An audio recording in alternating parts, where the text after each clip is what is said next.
정말 어린애들이 8살, 9살짜리 제가 기차 타고 가면서 꽃제비 애들이 서로를 챙기는 걸 보면서 그때까지 봤던 최고의 인간, 휴머니즘을 내가 9살 여자 소녀애한테 봤습니다. 자기의 친동생도 아닌 애한테 먹을 거 나눠주면서 뿌듯하게 보더라고요. 꽃제비가, 그 배고픈 애들이. 나 그거 보면서 이런 애들을 이게 망치는 이 체제가 과연 존재할 가치가 있느냐, 김정은 체제를 붕괴시켜버려야 되겠다, 이런 생각이 들었어요.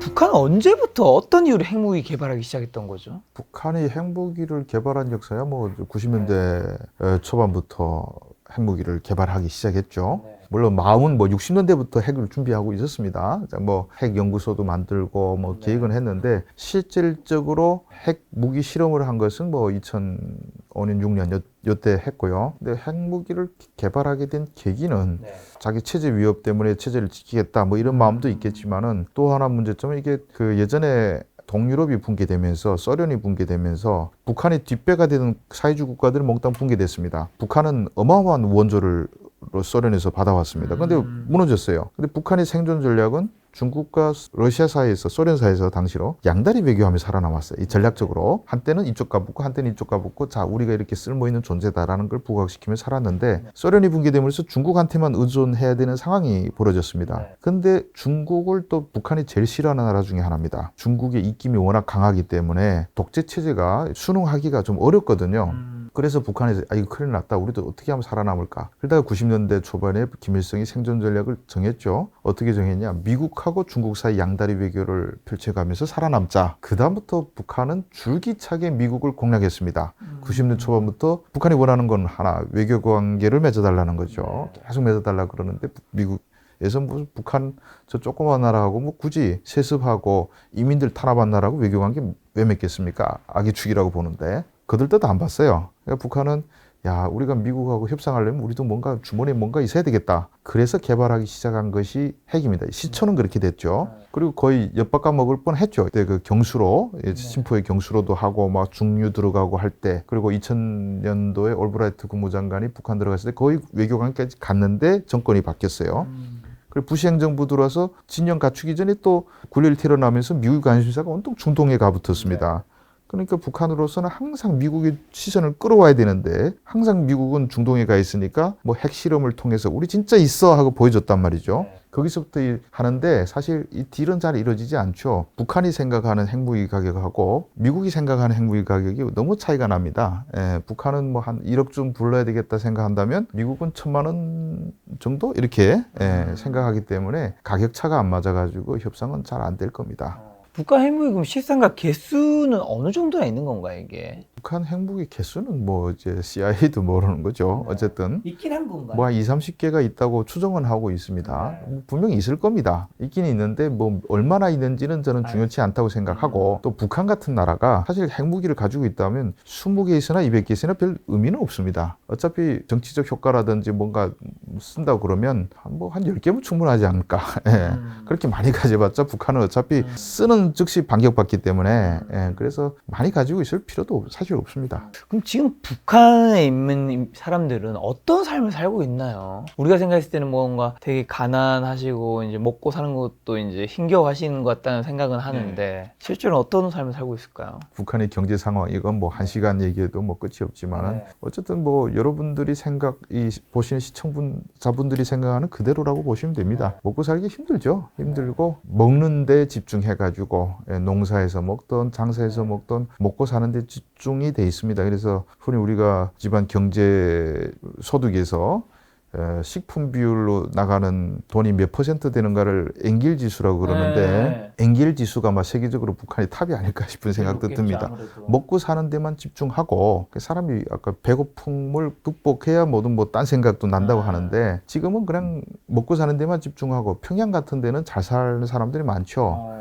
거기는 어떤 부가 집중되는 지역이기 때문에 간부들은 잘 살죠. 근데 그건 일반 주민들의 삶이라고 볼 수는 없고 거의 8, 90%의 사람들은 그냥 하루하루 먹고 사는데 급급하다. 평양에 잘 산다 말씀해 주셨는데 북한에도 부자가 있는 건가요? 북한의 부자는 간부들이나 김일성 가문이 이제 부자들이 되는 건가요? 나머지들은 없겠죠? 예, 당연히 부자가 있죠. 예, 부자가 있고 김정은 같은 경우는 뭐 당연히 한반도 제가 최고 부자라겠지 않습니까? 그렇죠. 북한이 다 지 거고 2천만이 지 노예고 북한인 여자들도 다 마음만 먹으면 그냥 뭐 후궁을 뽑을 수 있는 그런 몽땅 북한 전체가 내 거니까 김정은이 제일 부자다 이렇게 보시면 되고 뭐 근데 그건 뭐 더 깊이 설명할 필요는 없고 두 번째로는 우리가 북한의 부자는 돈주다라고 생각을 합니다. 예, 돈주라고 돈 갖고 있는 사람은 돈주가 뭐 신흥 자본가가 아닌가 이런 생각을 하는데 그렇지는 않습니다. 북한에서 실질적으로 돈을 갖고 있는 사람들은 중앙당 간부들입니다.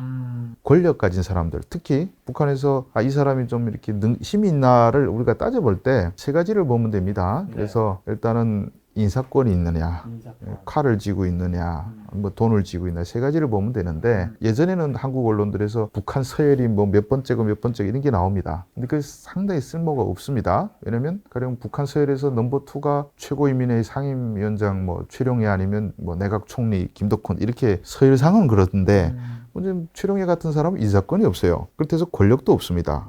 돈도 없어요. 사실 이거는 그냥 바지란 말이죠. 진짜 잘 사는 사람은 인사권, 간부를 임명해야 뇌물이 들어옵니다. 아니면 임명을 못 하더라도 너 죽여버린다 해야 또 뇌물이 들어옵니다. 이러면 중앙당 간부들, 고위 간부들 집에는 돈이 쌓일 수밖에 없습니다. 지방 간부들도 마찬가지로 자기가 인사권을 가진 그 범위 안에서는 엄청난 뇌물을 받고 살기 때문에 그런 사람들이 사실상 권력 실세고 뭐 돈이 있는 우리가 무슨 뭐 자본가처럼 보이는 사람들은 배경을 보면 이제 그 권력자들이 지들이 나서 장사 못 하잖아요. 돈 대주고 커버 써주고 해서 네가 이렇게 돈 벌어서 어느 정도 이렇게 공생해서 먹고 사는 뭐 그런 관계라고 보시면 됩니다. 실제로 북한에 그러면 넘버 2나 3는 누가 있을까요? 실질적으로 아까 제가 신기하고 인간계 이렇게 기억하면 좋다고 했는데 신기는 김정은과 쓰리우먼 이건 누구도 터치를 못합니다. 그렇죠. 인간계에서 넘버원은 조직지도부 비서 조영원 비서입니다. 왜 조영원 비서가 넘버원이냐?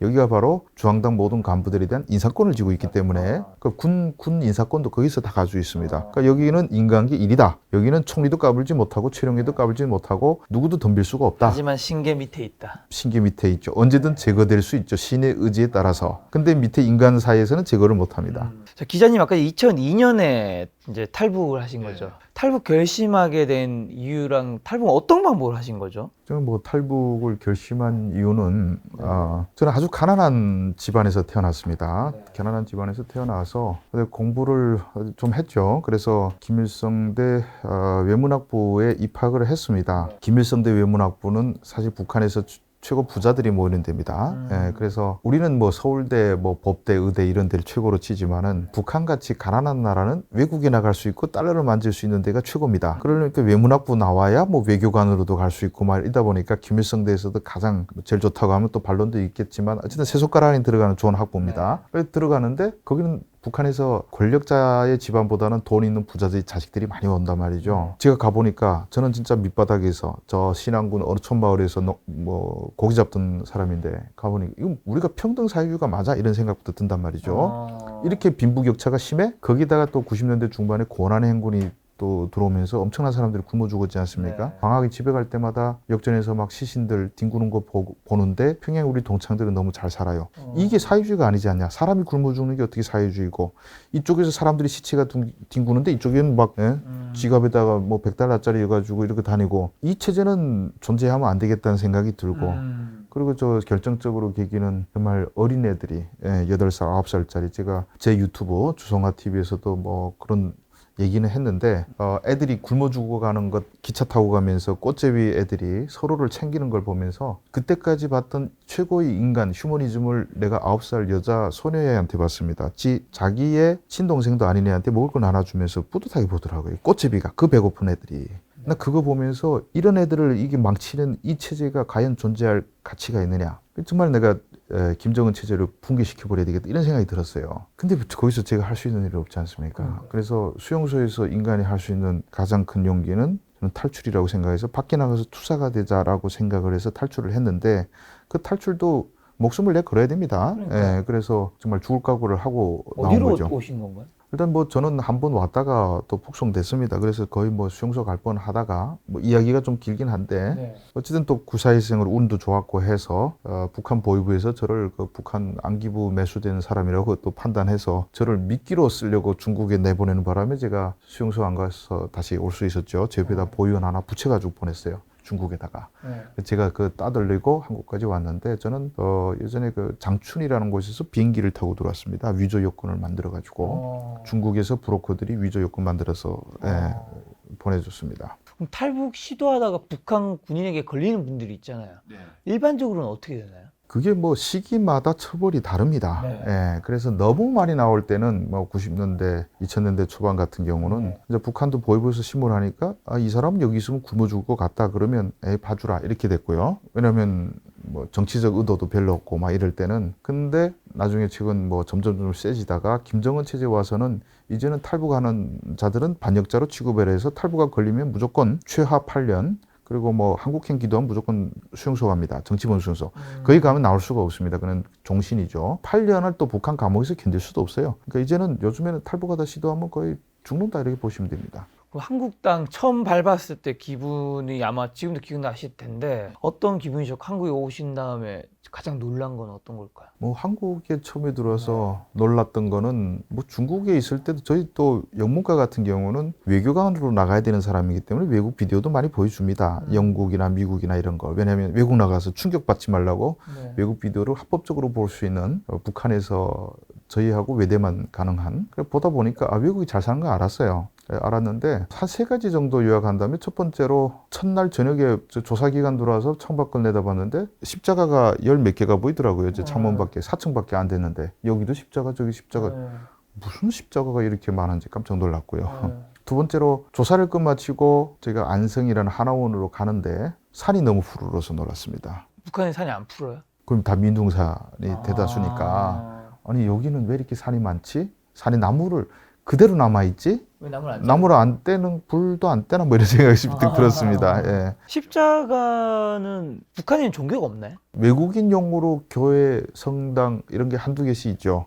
외국인 보여주기용으로. 그런데 뭐 지방 사람들은 뭐 그런 거 구경할 수가 없죠. 예. 자, 그럼 2002년부터 24년까지 지금 22년, 23년 이제 한국에 살아하셨잖아요. 지금까지 한국에 살아보니까 좀 어떠세요? 당연히 좋죠. 예, 저는 오길 참 잘했다고 생각하고 또 제가 한국에 와서 기자라는 직업을 택한 것도 정말 잘했다고 생각합니다. 제가 뭐 한국에 와가지고 뭐 어디 공무원 한다든지 뭐 사업가 한다든지 뭔가 이룰 수 없었던 뭔가에 대한 아쉬움, 갈증 같은 게 있겠는데 기자라는 게 참 글을 쓰고 얘기하고 그러지 않습니까? 저는 진짜 할 말을 못해서 할 말 하고 싶어 왔는데 기자가 그런 측면에서는 최적의 조건이니까 그래서 일단 한국에 와서 자유를 얻은 것도 좋고 제가 또 적성에 맞고 하고 싶었던 일, 또 북한 변화를 위해서 북한 관련 기사도 많이 쓰고 하다 보니까 그런 업무에 종사하면서 마음껏 말할 수 있다. 이런 것도 아주 좋습니다. 그래서 아주 저는 만족합니다. 한국에도 요즘에 뭐 헬조선 하면서 막 힘들다, 먹고 살기 힘들고 꿈이 없다 이런 얘기 하는데 기자님 보셨을 때는 좀 어떤 생각이 드신가요?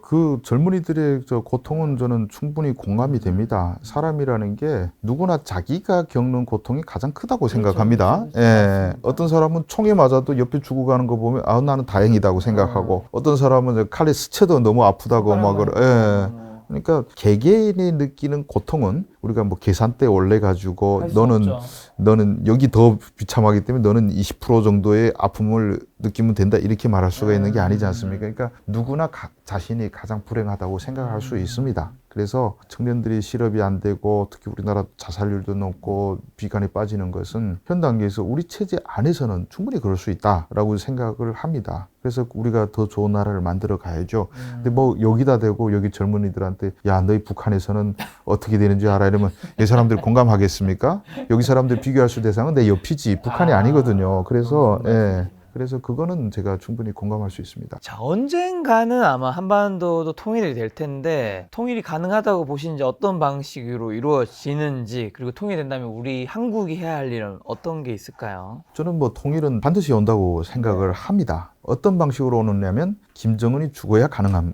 일입니다. 뭐 우리가 예전에 뭐 연방제 통일이니 뭐니 하는 건 다 헛소리고요. 그거는 저는 국민들 속이는 사기라고 생각합니다. 우리가 7.4 공동성명 72년도 때부터 남북이 무슨 평화롭게 통일한다 해서 뭐 3대 뭐 헌장 만들고 지금 했지 않습니까? 그래 놓고 돌아앉아서 박정희 대통령 유신 만들고 김일성은 아들한테 넘겨줬잖아요. 그러니까 통일을 평화적으로 한다는 민족 공동체 방안이니 뭐니 하는 거는 다 사기다. 이거는 애초에 딜이 이루어질 수가 없어요. 김정은은 권력을 넘겨주는 순간 죽는 사람이거든요. 딜이라는 게 아주 초보적인 거예요. 가령 뭐 공동체 만들어가지고 권력을 우리가 뭐 이체제 일국가 이런 식으로 하면 공동정부를 구성하자 이런 것부터 들어가잖아요. 남북이나 다 그렇게 하재요. 정치적이지 않은 스포츠부터 뭐 우리가 지금 합해서 공동정부 만듭시다. 그러면 스포츠 강요를 우리가 공동정부 강요를 북한에서 5명, 한국에서 5명 해서 뭐 만듭시다. 근데 우리 또 한국 사람들이 봤을 때 우리는 5천만이고 당신들은 2천만이니까 우리가 5명 가지고 당신들이 2명 가져야 된다. 북한이 받겠습니까? 그렇다 해서 우리가 인구 비례를 무시하고 2천만인 북한의 말을 우리가 듣겠습니까? 이거부터 합의가 안 돼요. 근데 민족 공동체라는 호황된 말로 지금 40년, 50년째 국민들을 호도하고 있습니다. 그래서 통일이 되는 유일한 방법은 김정은 체제 소멸입니다. 김정은 체제가 소멸하게 되면 김정은이 죽어야 되는 길밖에 없는 거죠. 그 다음에 일어날 일들에 대해서는 제가 앞서도 말했지만은 엄청난 혼란이 벌어질 건데 우리는 준비가 돼 있지 않습니다. 그리고 그걸 준비할 생각도 하지 않고 있습니다. 그래서 통일이라는 것은 어쩌면 우리 국민들한테서 퓨에서 말한다면 죽음이나 비슷하다고 생각합니다. 우리 사람들한테서. 왜냐하면 누구나 죽습니다. 근데 언제 죽는지 몰라요. 그런데 죽음이라는 걸 떠올리면 답도 없고 고통스럽기만 하고 생각하고 싶지 않아요. 저는 통일이 이렇다고 봅니다. 통일을 생각해서 그 다음에 벌어질 혼란과 여러 가지를 고민하면 답도 없고 에라 모르겠다 언제 되겠지만은 지금 생각하고 싶지 않은, 그런데 죽음이 언제든 오듯이 통일도 반드시 오게 될 수밖에 없는 그런 거다고 저는 생각합니다. 때문에 미리미리 좀 준비를 해야 될 했으면 텐데. 좋겠는데 안 하죠. 네. 예. 자, 김작가 TV에 이제 처음 나오셔서 북한과 이제 김정일 관련된 여러 가지 좋은 말씀 많이 해주셨는데 마지막으로 꼭 하시고 싶은 말씀 있다면요? 유튜브 요즘 종종 나오고 있는데 뭐 제가 유튜브 나오는 거 뭐 취향이 유튜브 나와서 하고 싶어서 하는 건 아니고 또 동아일보 같은 경우도 또 우리 직장인이다 보니까 이게 뭐 외부 나와서 유튜브 하는 것도 사실 눈치가 보이고 그럽니다. 예. 그래서 그럼에도 불구하고 나오는 거는 저도 저 유튜브를 운영해서 채널명 알려주시죠. 주성아 TV인데 네. 한 33만 명 정도 구독자인데 많네요. 이 구독자가 좀처럼 안 늘어가지고요. 네.